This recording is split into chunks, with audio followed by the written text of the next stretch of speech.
Now you are listening to The Daily Show here on Men's Radio Station with him, Ross Kane, and with me, Phil Dave. We're with you live until 2 o'clock this afternoon, broadcasting across Facebook, YouTube, Twitter, Deluxe Radio, Radio Waves, and of course, mensradiostation.com and the Men's Radio Station app. Whichever way you are listening, you are most welcome. If you would like to watch the show in Technicolor glory, you are most welcome to do so. As I say, we not only stream the program in terms of audio on our social media pages, we also broadcast as well. Yeah. Do you ever recall that we spoke about a program a while back called The Undateables on Channel 4? Yeah, sure. Yeah. Well, our next guest may look a bit familiar to you, not because she's one of the Undateables, because she's actually the one who was the relationship coach on the series, or the dating coach, I think, on the Channel 4 series. So the last guest hung out with Angelina Jolie. I know. This one's on TV. Can you just get somebody normal? Because I'm feeling a bit crap now. Yeah, I'm not going to lie. I'm feeling more inadequate than ever today. Because I arranged the guests. Actually, never in a million years say that you are feeling inadequate when you've got a sex and relationship coach coming on the program. Anyway, joining us now on Men's Radio Station, The Daily Show, I'm delighted to say that we can have a very warm welcome to Cate Mackenzie. Cate, a very good afternoon to you. And my goodness me, Cate, your hair is fantastic. Hello. Thank you, Phil. Thank you, Russ. Hey. How are you? Good. Very good. Lovely to be with you. I've loved the show already. I loved Luke. I loved all your chat. That was so inspiring. My God, my heart is full. Isn't Luke amazing? Seriously. Amazing. We haven't met him before. We had a banana today, so I'm not full. I'm just not full in the least. I'll be frank with you. Andrea Lucas, first question: what's sex? Andrea, Christ knows. It comes before 7 and after 5. Anyway, Andy Lucas there. Why we play that, Cate? In case you think we're just playing a random jingle. Oh, what are you playing, Russ? What are you playing? Phil plays it. Phil has the desk. Phil, what are you playing? Thank you, baked potato. Yes, just in case you think it's a really random little clip there. Because the listener's name, the viewer's name, is Andrea Lucas. I think the clue is in the surname, Lucas. So Matt Lucas may have something to do with her. Anywho, Cate, thank you for. I'm going to be transparent. I said this at the top of the show. I'm going to say it to you right now. Yeah. I'm uncomfortable talking about intimacy. It's not something I do. It's not something that I don't mean it's not something I do. Oh God, this is going to go terrible. I can hear it now. Anyway, you know the film The 40-Year-Old Virgin. They're doing another one for the 34-year-old virgin. No. I'm just putting my cards on the table. I don't like talking about this subject because I believe that it's something that is behind closed doors. It's no one else's business. Change my mind. Why am I wrong? If you're dogging. Shut up. Why am I well, it's everybody's business. I can only apologize to my learned friend. Anyway, right, would you please so kind as to tell me why I'm wrong? I think that's absolutely fair enough, because the main component about good sensuality, sexuality, intimacy of any kind is safety. If you don't feel safe, it's not going to be a great experience. So it's very important that each person decides how that is, and you take it in the stages that are right for you. Does holler play a part in any of this? Bring it all back to Phil. This next half hour is all about Phil. We're going to get Phil sorted. This is it. This is my goal, Cate. No, I am not the mission. I'm going to get him sorted. Excuse me, I am not the project today. Cate, no, you are. No, you are. Cate, do you believe that every pot has a lid? Look at little Phil. Look at him. Look at that face. He's adorable. Come on, sort it out. Phil's fantastic. I've already been listening to your show, and Phil can sing. If anyone can sing, they are an exquisite human being already. So it's up to Phil what Phil chooses. Sexuality is really about life force energy, isn't it? And if you're singing, that's a form of life force energy. What about if you're quite a good drummer? Oh my goodness, of course. Oh, of course. You know the drummer always gets the girl, don't they? Yeah, because you need someone to help slap the drum kit back to the car. That's why. That's why you get the girl. Cate, how did you get into this particular line of work? Because I can't deny that even though I am well aware that sex therapy and relationship advice and stuff is nothing new, it still seems to me to be something that's quite niche. It's not every day that you stumble across somebody who is in your line of work. How did you fall into it, so to speak? Very good point. So I was what you call a community artist. It meant I taught dance and drama with people who had long-term unemployment issues, homeless issues, mental health, disability, ex-offenders for many, many, many years, running projects and doing things to build people's confidence using arts. And then I ended up doing that in the mainstream. It turned out people in offices also were lacking confidence. And so I ran retreats and talks, building people's confidence to open up to what they wanted in their lives.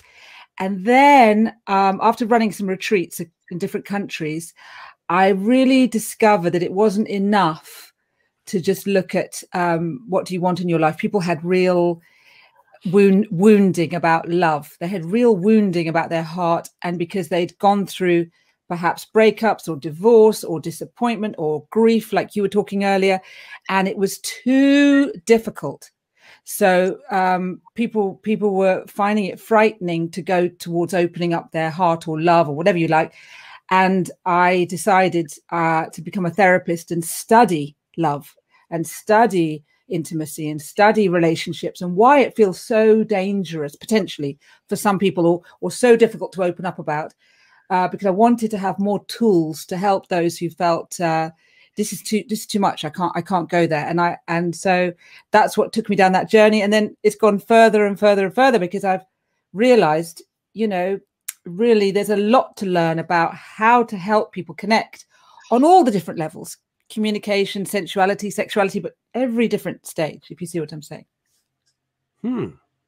I see what you're saying, but I have to confess that it's my mind, seriously, because okay, let's pick up on one or two things that you've said there, because one thing that I was quite intrigued by is the link between confidence and sexuality, I suppose, because when you talk about how you used to go into offices and speak to them, trying to coach them and encourage them to be more confident as individuals, I'd imagine confidence plays a massive part.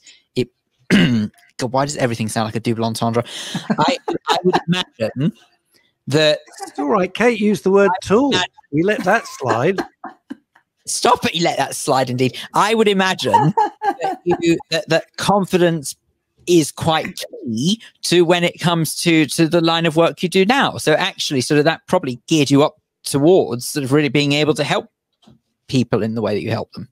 Do you mean because I'd done the running workshops before to build up? Exactly. Well, I was going to say, because it sort of goes hand in hand, if you will. If one is not confident about themselves, whether that be in sexuality, whether that be as a human, in terms of sort of how they look, maybe in appearance, then I would imagine that does wreak havoc with the ultimate product. So the reason I'm laughing, Kate, I'm so sorry. The reason I'm laughing is because what you've said.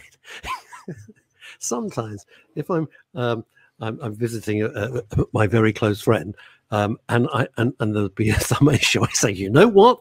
There's only one thing that's going to solve this, and she goes, "What?" I go, "Interpretive dance," and I leap up off the settee and do the most ridiculous interpretive. She goes, "Oh Christ!" And of course, I can't dance at all, so I'm just laughing at myself being such an idiot.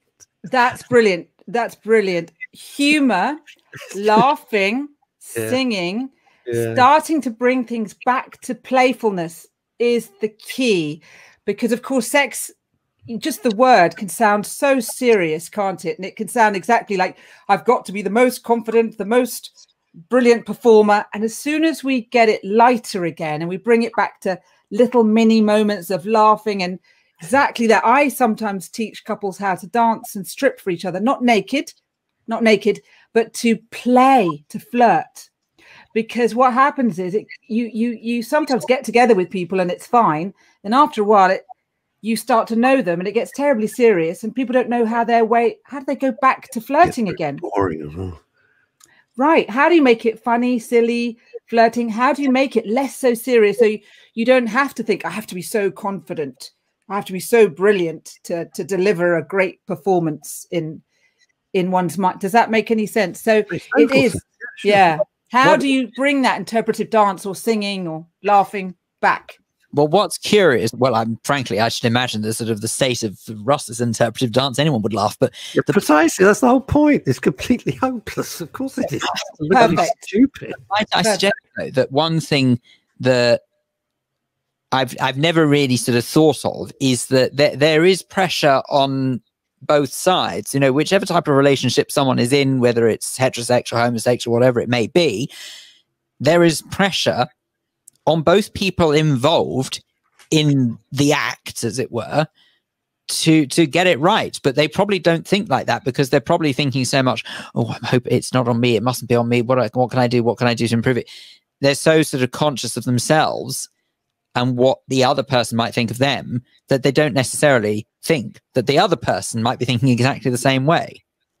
Yeah, you're naming such important things, Phil. You're such important things, and the idea actually of potentially looking at this as a journey is that, yes, initially, many of us are thinking, "Oh my goodness, what am I doing for the other?" And it's very hard to stay with your own experience if you're busy worrying, "Am I going to be good enough for the other?" Or sometimes people are worrying, "Is that person good enough for what other people think of us?" You know, there's all different configurations. And the idea with getting to know yourself sexually, getting to know your sexual values or your sensual values, or even your menus, what you like, is that a bit like any experience in life, once you get to know you and enjoy you, your own pleasure, your own perhaps pleasure practices, then you can also have something called synchrony sex, which is it can become a dance where you have an idea what you like, and you might be open to what might the other person like, but take it more like a dance. Even if the dance goes wrong, have some fun. Now I've got visions of Philip Schofield and Holly Doodad standing there judging you. Christ, put me right off. It's put me right off now. Aww. Now, questions for you, Kate. Yes. Ed Grossman. Kate, hello. What issues do you help to fix? Is it general confidence or actual activity? That was very delicately put, Edward.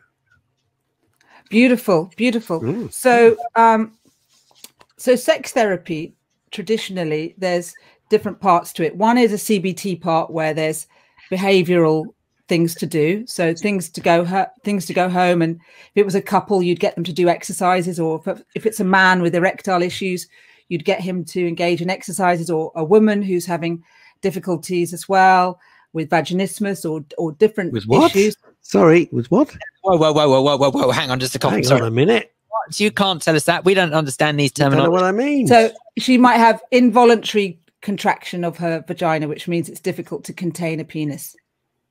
Good God. Blimey. Wow. Okay. Every day. God, you're not making your holiday this week. Every day is the school day. I'm so sorry. I just knew as soon as we had your expertise on the show, I thought we'd do anyway. Kate, I assume one would hope that you take this in the humour it's meant. God, oh yeah, no.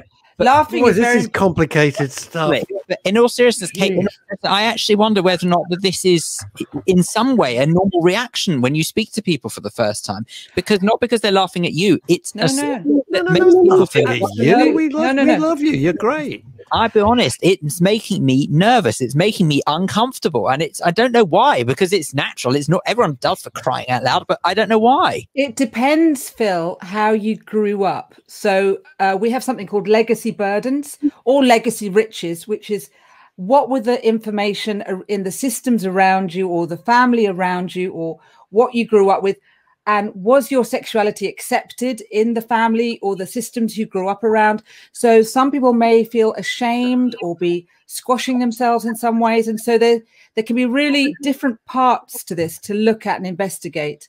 And so often, I just did a podcast with Denise Van Outen and Eddie Boxall all about couple counselling. It's on. Who's the other one? I know we know Denise, but her shoulder. How's her shoulder, by the way?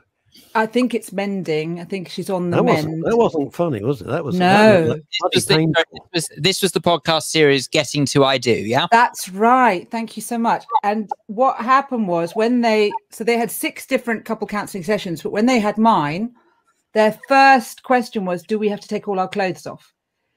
Which they absolutely did not. But it's that mention of sex that people think, Mrs. What's going to happen here? And people get a little bit frightened, and then they laugh. But laughter's great. But you then need to reassure people, no, you don't have to take any clothes off. And Phil, you don't have to reveal anything. It's to begin the journny. Yeah. Don't worry, I won't reveal anything. Complicated. But I'm going to say, but Ross, I was just thinking, right, that when you talk about this to somebody and they give this kind of reaction, it's daft if you think about it, because how else are we here? How else are we having this conversation? You know, unless it's in the unlikely event that someone was thrown in a test tube, which I doubt it somehow. I don't doubt it with me. I think that's exactly how I turned it. But I'm being serious. You know, how else are we all here? It's something. It's almost one of the only certainties in life is that to exist, a couple had to have made you somehow. You know, if you think about, people say that there are only certainties in life is death and taxes. Well, certainty is that you would have had to have been somehow sexually created. And yet so many people I know wouldn't dream of talking about this so openly.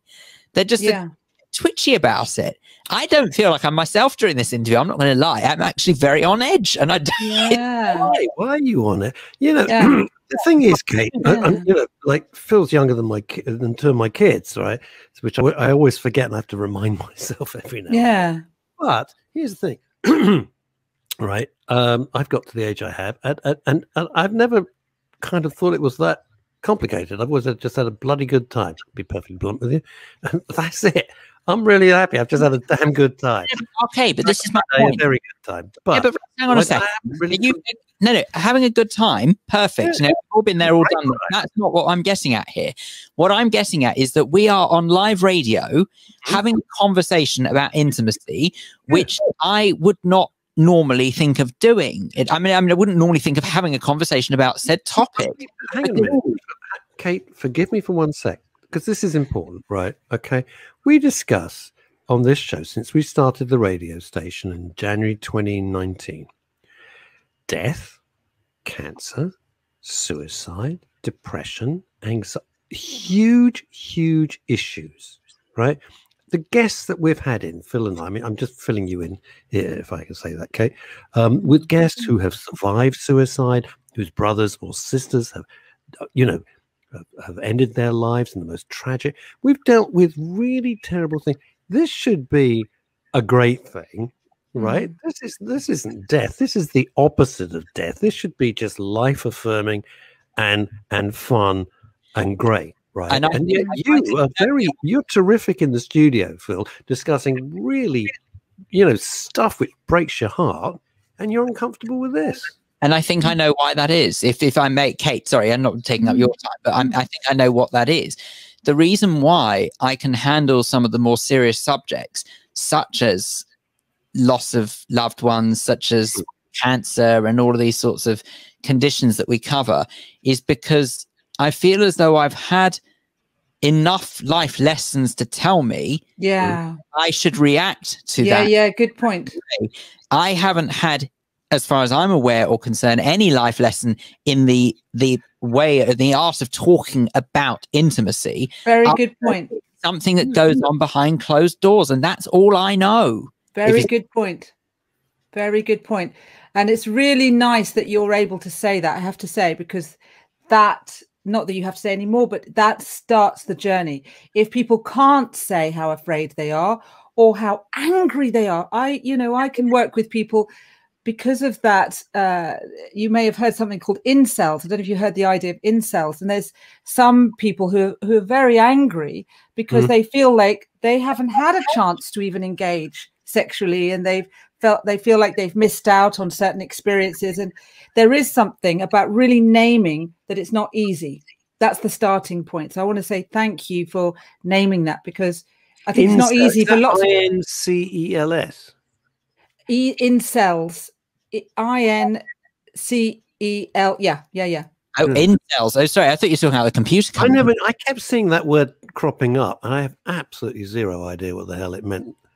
I think it's people who feel like they've missed out and they aren't having opportunities and they haven't been able to have sexual relationships and they're missing out and they're angry about it for lots of different reasons. So what I'm saying is that there's a lot of people, because what happens sometimes is that people feel, because they can't talk about it, they've got to start to pretend. So some people feel like there's a pressure to start to pretend. And actually the truth is, just as, I don't know if Russ, you would agree with this, but the potential is life given a chance. There may be experiences, if we don't freeze off from them, and we can actually get to learn about this and learn and go on a journey. But for some people, that gets too scary.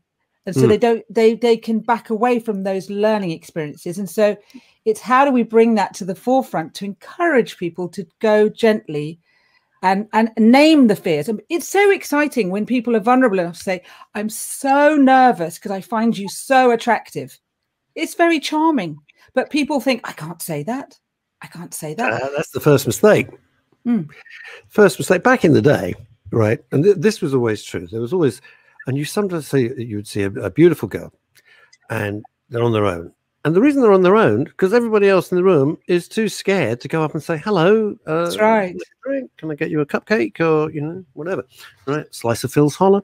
But they all assume that this fabulous, and the girls, often like, why won't people talk to me? That's right. They're too scared.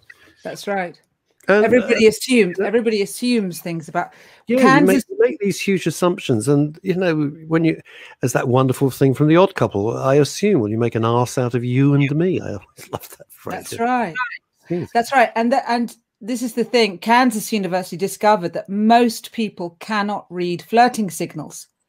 So what happens is, unless we make it more plain that we are interested, it's not going to be read, and then we may miss out on all kinds of situations if we're not ready and in the department for opening those doors, if you see what I mean. Now you see, Kate, the reason why I smile at the notion of that is because I wonder whether or not that, so when they say people can't read flirting signals, or whether or not that they are flirted, or if someone flirts with them who they really don't want to flirt with them, I'd imagine that's a very different thing. Absolutely. Yeah. This is where it's an art. Flirting, which I teach a lot of classes, and I teach lots of people how to do this because it's a skill.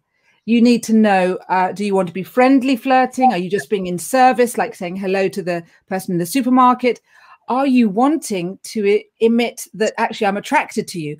They're all different types of flirting. And what happens is some people get over-engaged with people they're not attracted to and don't know how to leave. Some people friend zone people that they actually really like, and it becomes a complete muddle. So people, it's a bit like learning to drive. There are real skills about how to learn what you're giving off. It's all about clutch control. Exactly. Clutch control and not stalling. Yes. That's where you're at. That's right. That's right. And keep it mirrors. And also recognize, are you more of a turtle or are you more of an octopus? Excuse me? So some people are more... We're loving you, by the way. You're great. I have no idea what you're saying half the time, but it's fabulous. I'm loving it.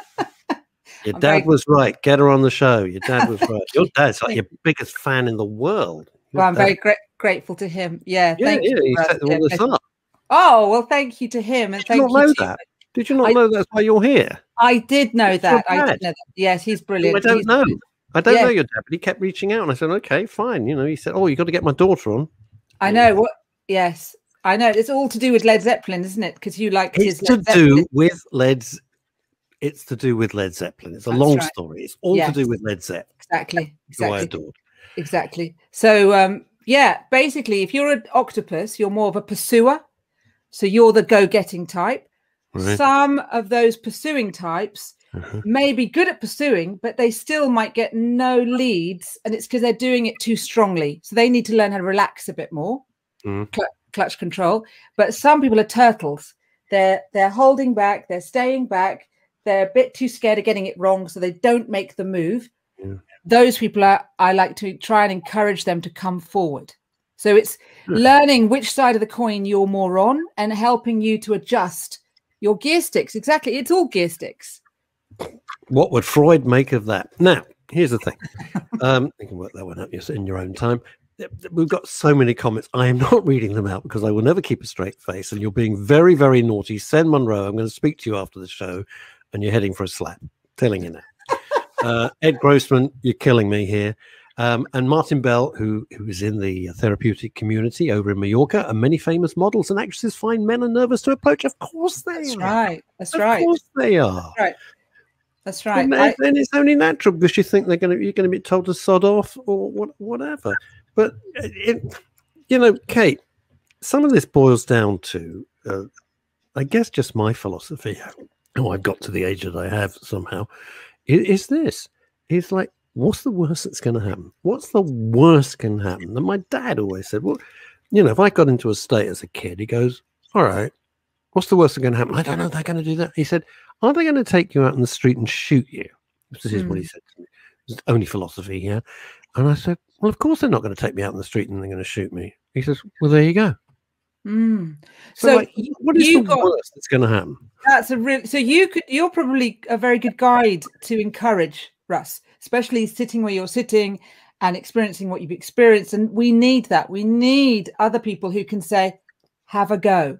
And because, like Phil said, often people aren't discussing it, then people are not necessarily discussing it with other people who say, go on, have a go. What's the worst can happen? And we need to all hear this, because otherwise people are left to what they see in erotic novels or porn, where they're only, for example, in the case of men, only seeing images of men with the hardest penises and showing the biggest prowess. And where do you fit if you think if you feel in the films? It would be pretty hopeless if you were watching a porn film. The guy said, "I'm just going to make some Holland now. Can you pop down to the kitchen?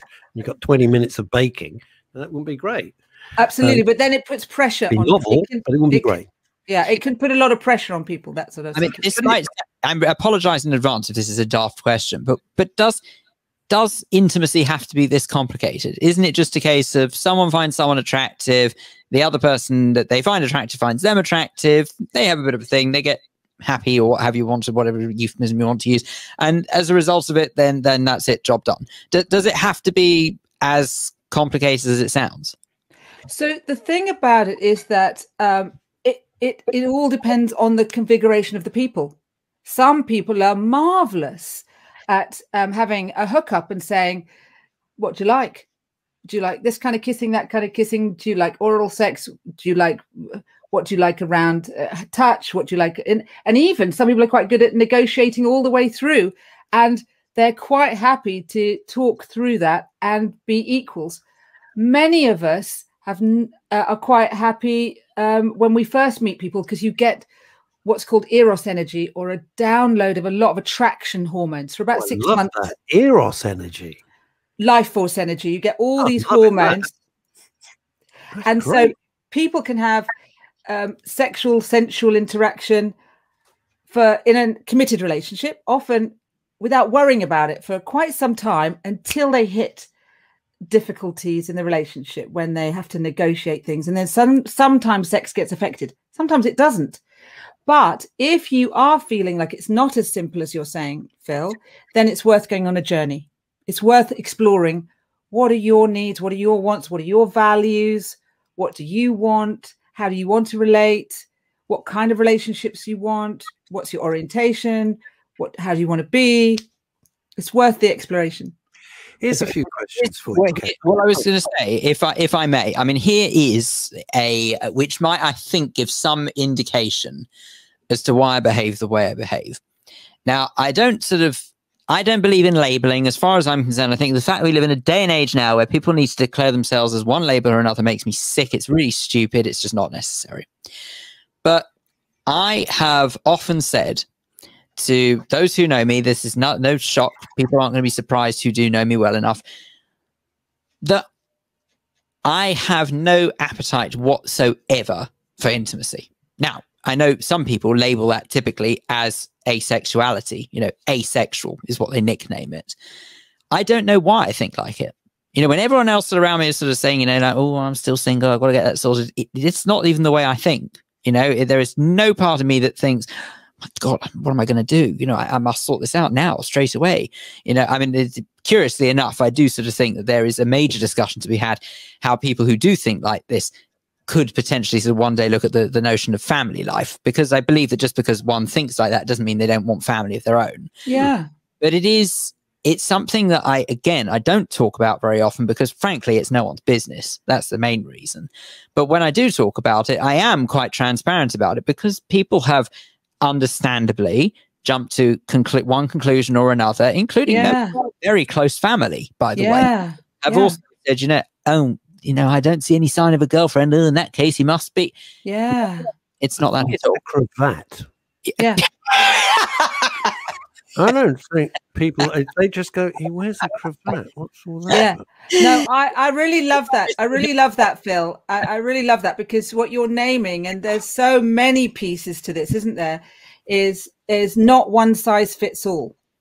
And in fact, you're like the Benny Hill of this. It's ridiculous. Can't say that.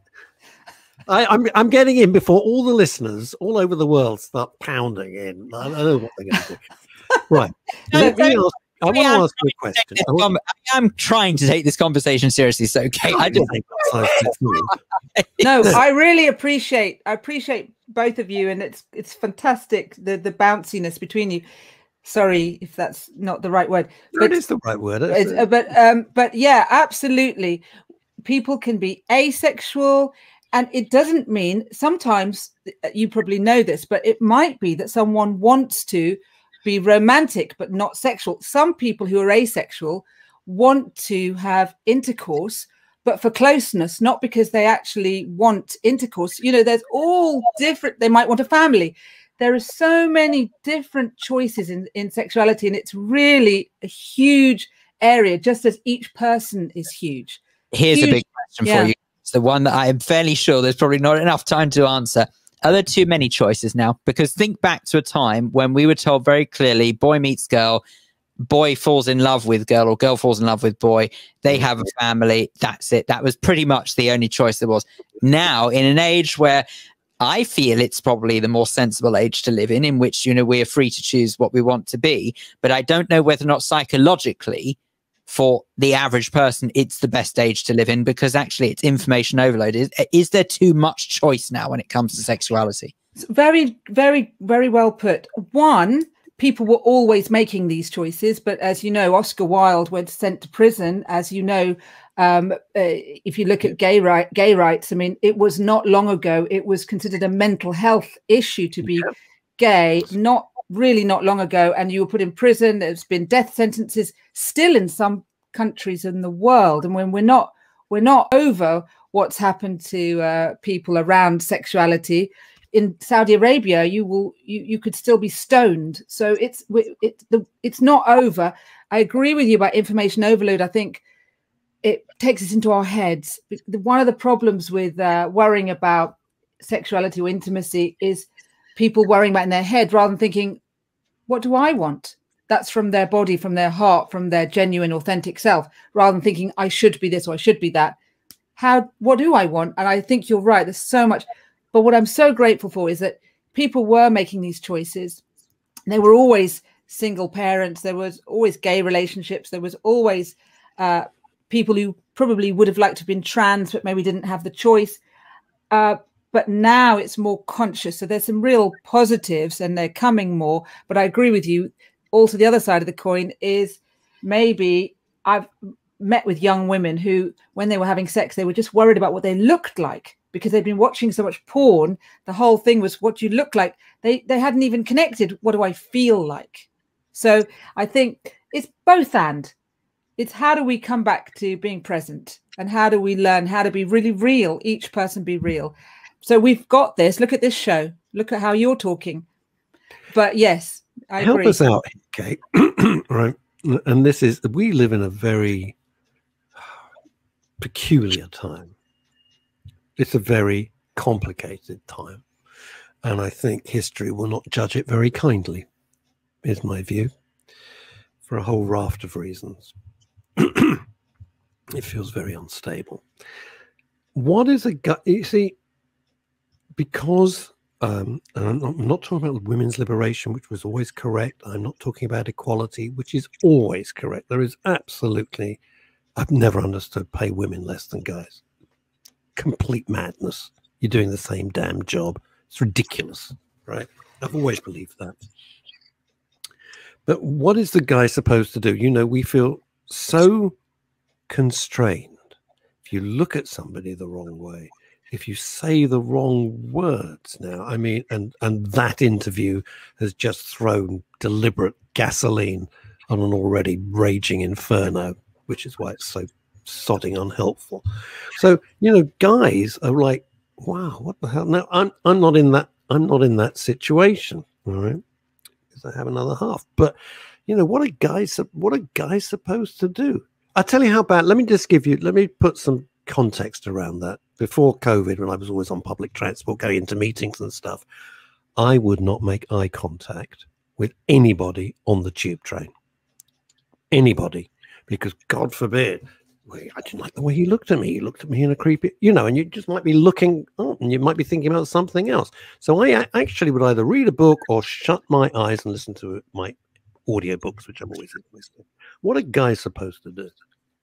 Yeah, no, I think it's a very good point. Very good point. I think, you know, obviously I work with people. I work with men and women, hopefully, and couples, hopefully to build confidence. And I think internally and externally, people can freeze around situations. And I think it's confusing how to respond to situations. And I think you're right. Many men are really quite scared now. How are they meant to respond? How are they meant to manage? And I think it's so good to discuss this. So good to discuss what's the right situation, where, how, because times are completely changing.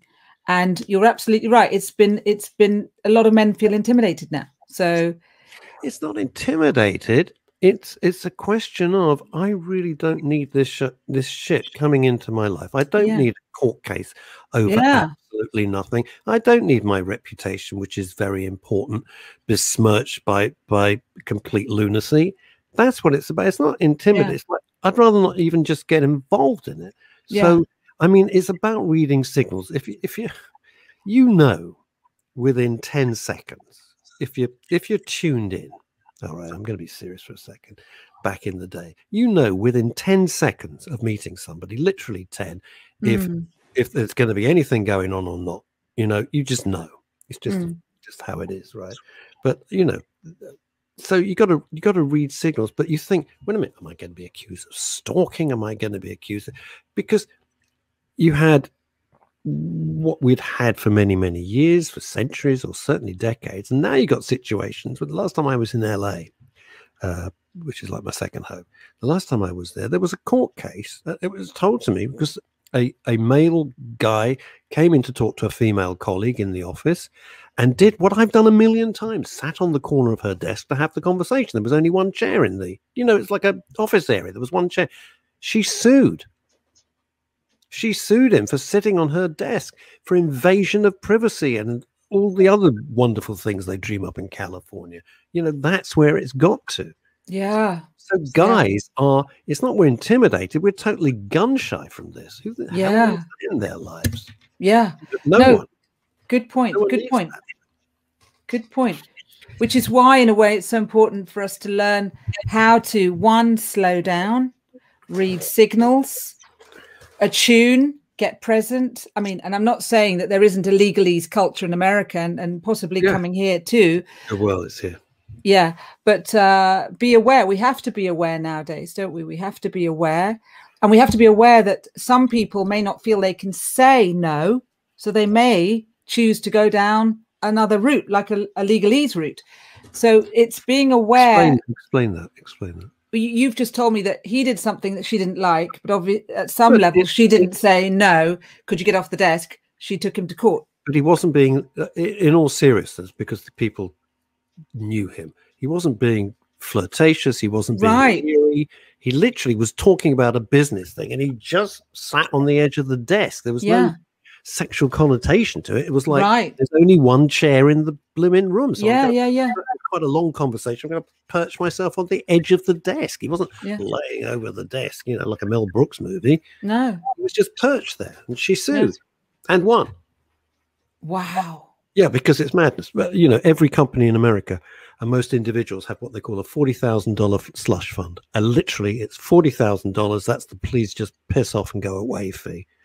That's the truth of it. That's living in LA now. You got to have a $40,000 go away fund stashed away to get rid of these problems. It's unbelievable. Wow. And you know, when America sneezes, we catch a cold over here. Wow. We don't want that culture. That culture, No. that culture is not right. But you've got to find a balance between that and the appalling case of this poor girl who's been murdered.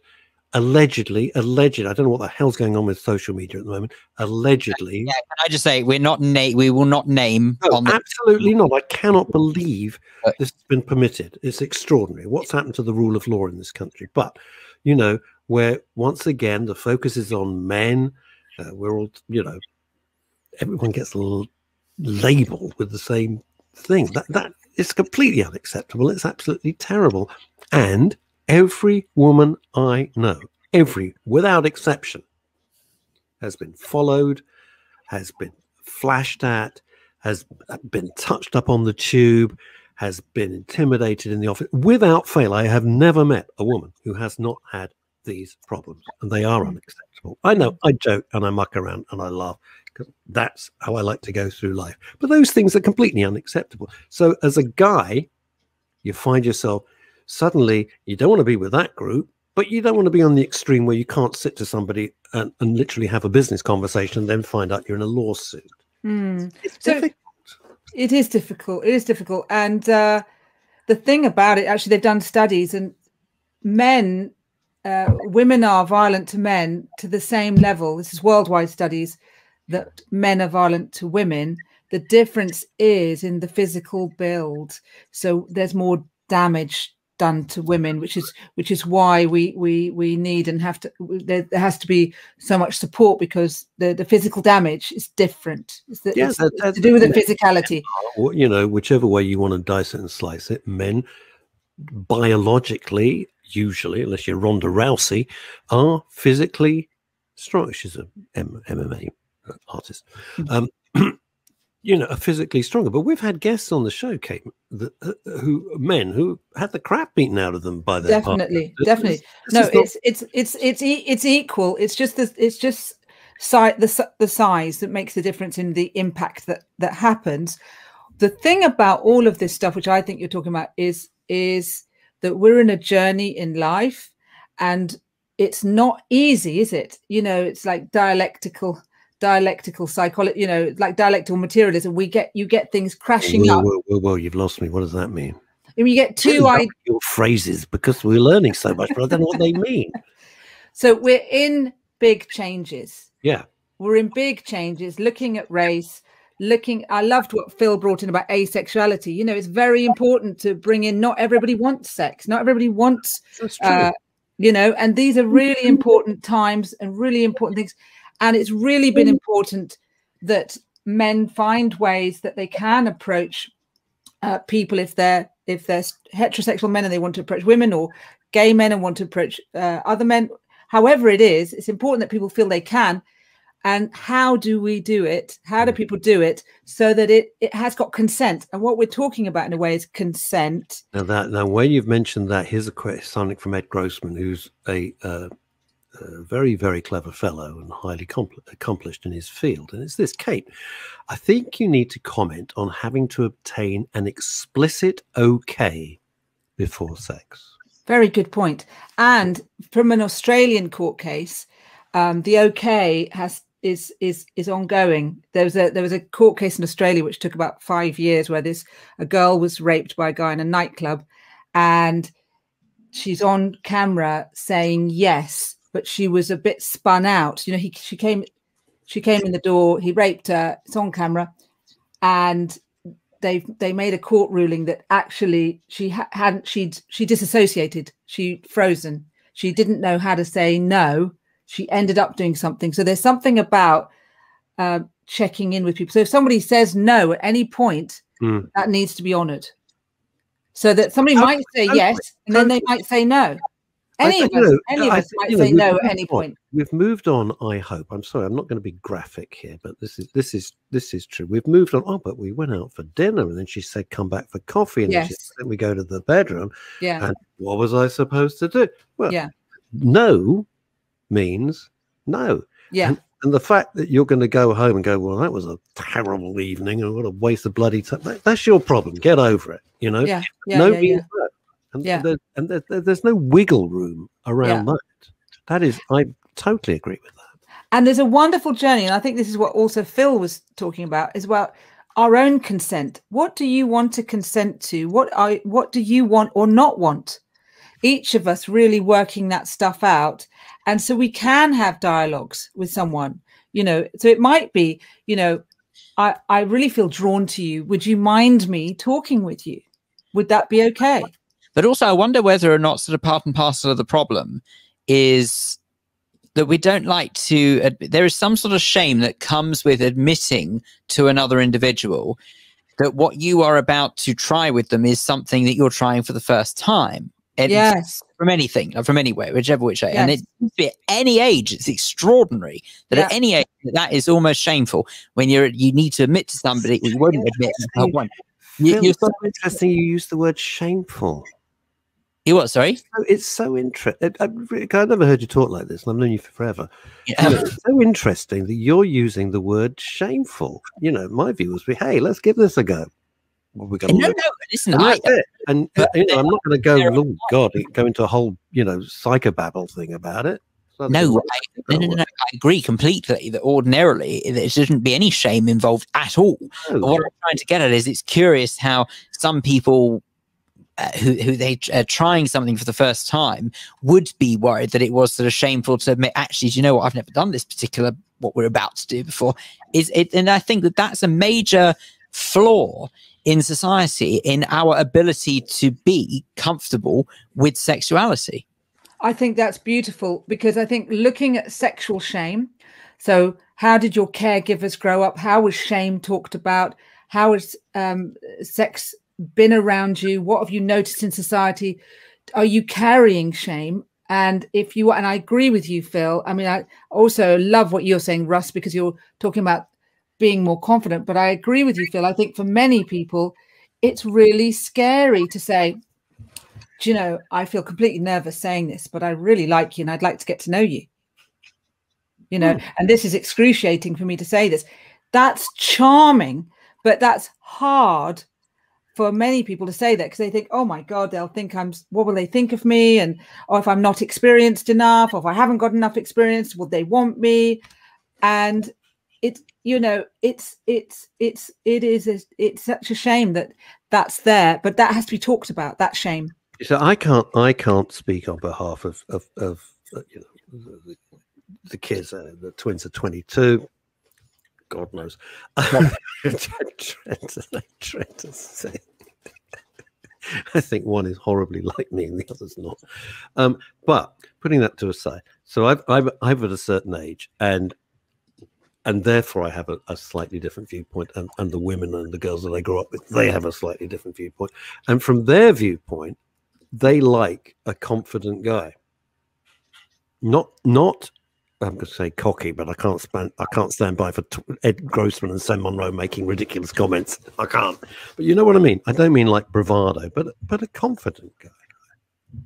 And that's what that was there. It's different. I'm not speaking on behalf of people who are like 40 and younger, or 45 and younger.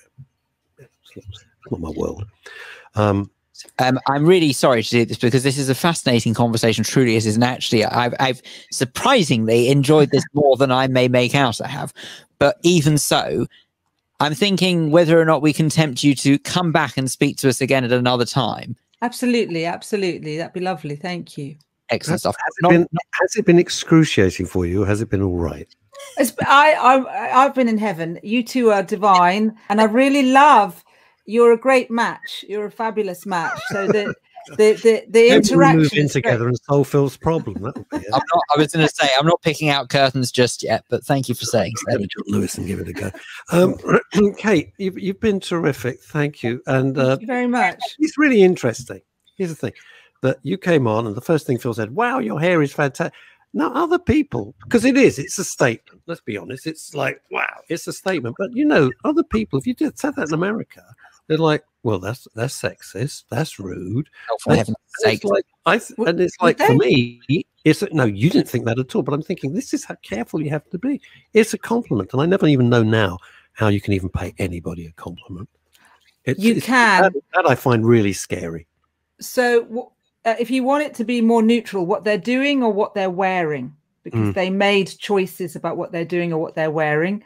And there are also different ways of saying, oh, your energy's vibrant or something. If you didn't want to make specific, you don't want to allude to exactly their physicality or something, you can do it. You can Yeah, you can say that.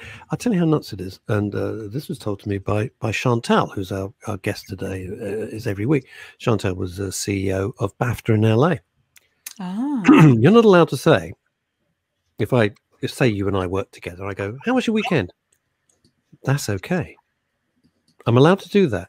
What I can't say is, hey, how was your weekend? Knowing that so let's say I knew you were going on a date. Say I knew you were going on a date on Saturday with some new guy.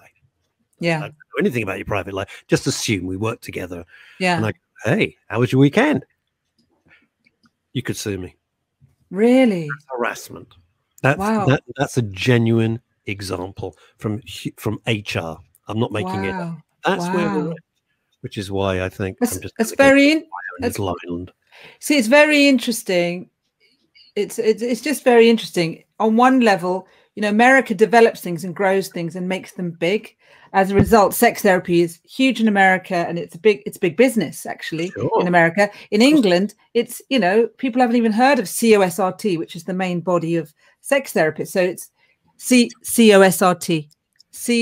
I know. So in England, and like Phil was saying, in England we think sex, whereas in America there's more familiarity with it because it's more public.